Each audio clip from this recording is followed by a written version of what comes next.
एक समय की बात है। एक छोटे से गांव में एक युवक अर्जुन नामक था।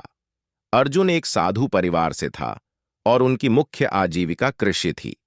वित्तीय कठिनाइयों का सामना करने के बावजूद अर्जुन में अजीब कौरवी और जीवन में कुछ महत्वपूर्ण हासिल करने की इच्छा थी। अर्जुन के गांव में ठीक से शिक्षा प्रदान करने की कमी थी, लेकिन उसमें जिज्ञासा और उच्च उत्साह था कुछ महान हासिल करने की। गांव में पुराने बरगद के पेड़ के नीचे बैठकर अपने पड़ोसियों से उधारी किताबें पढ़कर वह घंटों बिताता था।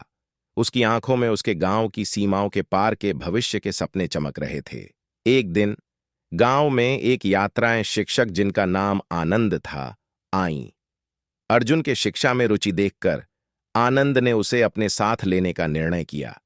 उसने अर्जुन को अकेला शिक्षित करना शुरू किया, न केवल शैक्षिक विषयों में बल्कि उपयोगी जीवन सबकों में। आनंद ने अर्जुन को अपना मार्गदर्शक और गुरु बनाया।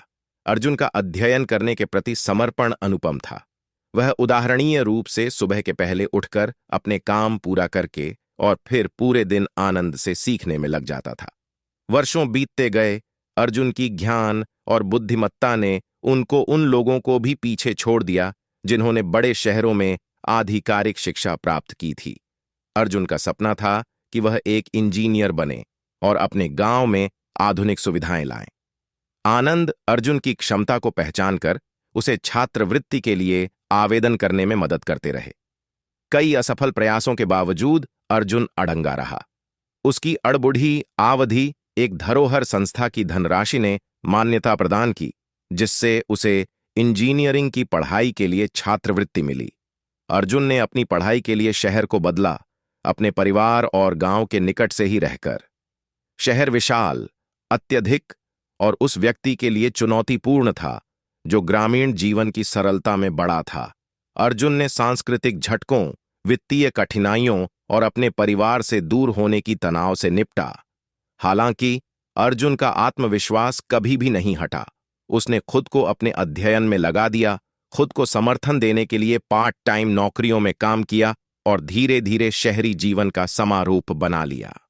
अर्जुन की सहनशीलता और मेहनत ने जब उसे एक सफल इंजीनियर के रूप में स्नातक कर लिया तो उसका उद्दीपन हुआ। शहरी नौकरी के ऑफर्स को स्वीकार करने के बजाय अर्जुन ने अपने गांव लौटने का निर्णय किया।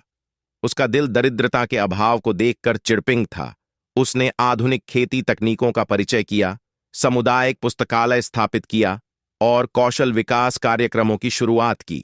धीरे धीरे गांव बदलने लगा।